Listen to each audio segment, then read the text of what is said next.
Good morning. I'd like to talk about how to make a good slab with nice strong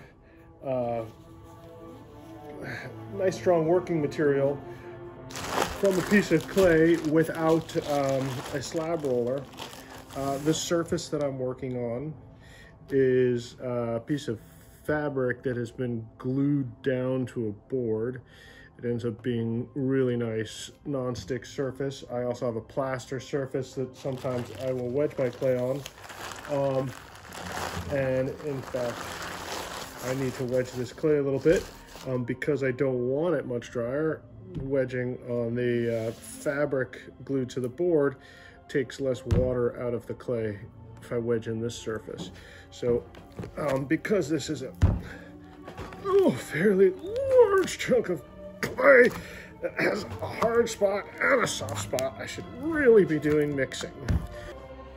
This demo has turned out to be a demonstration on how to mix clay.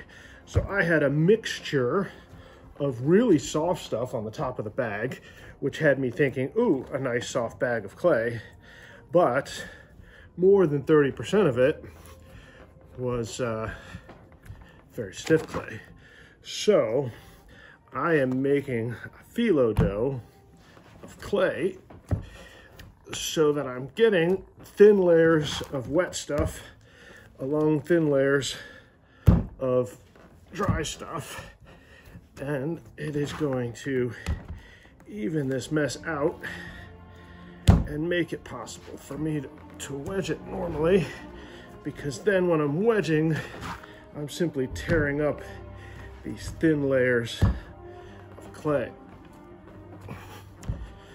All right, so I'm going to call that good, and I am going to do a little bit of wedging now. So now I'm going to actually just sort of put this together.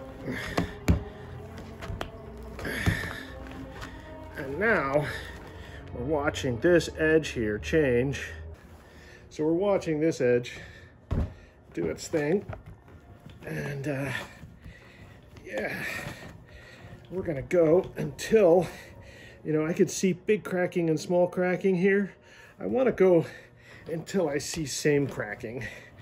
And then I'm gonna say I have a chunk of clay that's ready to pound out into a slab. All right, so I'm going to call that ready to roll.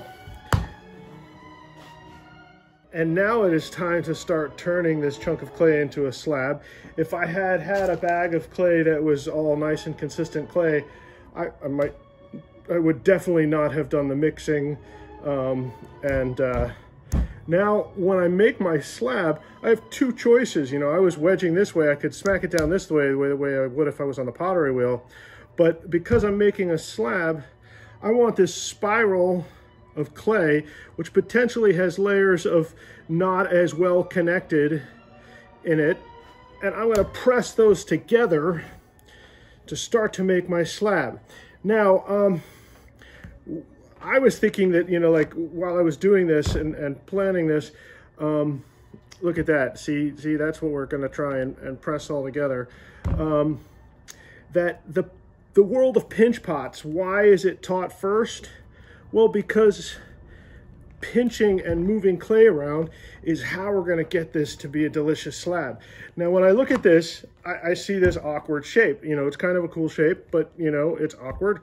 And I want to start off with a rectangle. So I'm going to, you know, push this around until it's a rectangle.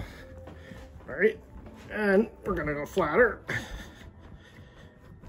And again, you know, like the cross information between hand building and wheel work, the high heel principle on the wheel, you know, using the small contact points, what have you, are really elemental here, you know, like, because I'm pressing with the heel of my hand, not the flat of my hand, so that I'm just moving a small portion of clay at a time, and I'm moving that small point around really fast, which is kind of what's happening on a pottery wheel. You're pushing the clay around and you're moving a small point around.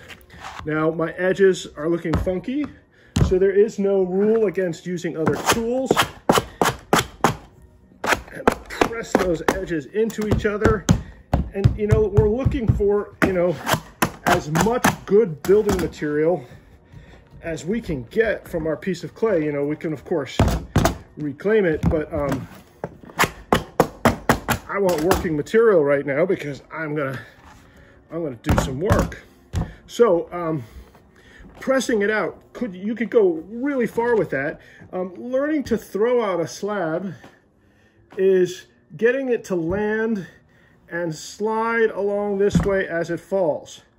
You want to be careful not to have it fall and land with the front end first, because then it bunches up here and it does the opposite of stretching it out. So when I'm moving, I'm swinging my hands this way, not this way.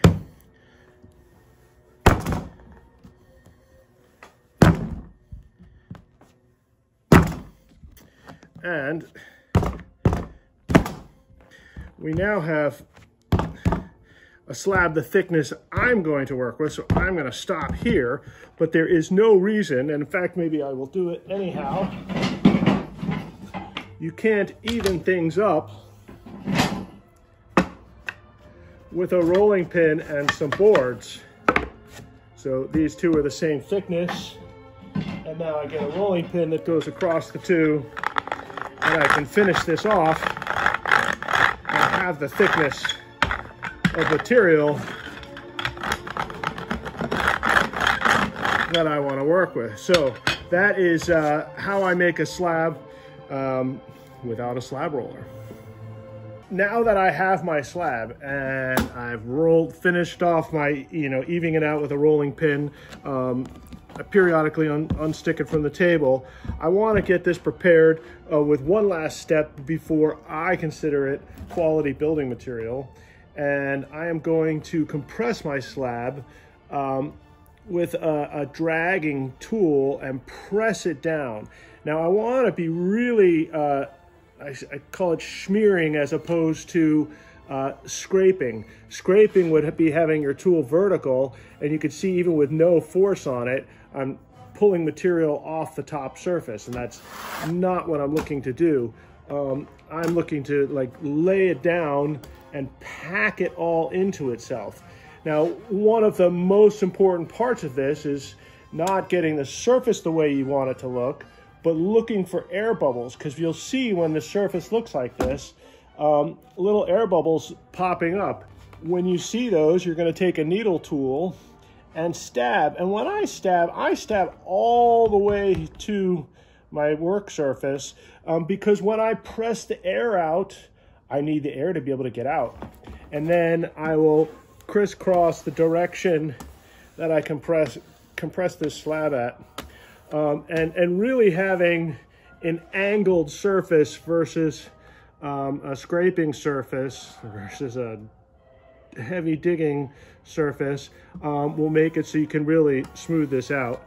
And I will do this to both sides of my slab before I use it. If we look at this side of the slab, I don't know if we can see this, we can see these, you know, creases and the such, and I want the whole surface of my slab to look all beautiful before I even think about beginning to use it for a project. Because if you start your project with building material that needs repairs or bubbles popped or little cracks fixed, you're starting from a place of having to fix your building material, and we want good building material. So that is compressing your slab, and I would recommend compressing my slab whether I was using a slab roller or pounding and throwing it out. No matter how I make a slab, this last step is one of the most important steps. Once you have it the thickness you want. One of the advantages to doing this is it sets your surface to be completely smooth and ready to accept whatever you want. If you were going to put a texture on here, this is when I would start doing texture or what have you. So that is the last of making a slab. Now I have good working building material. The only thing you need to choose is how thick you want your building material to be.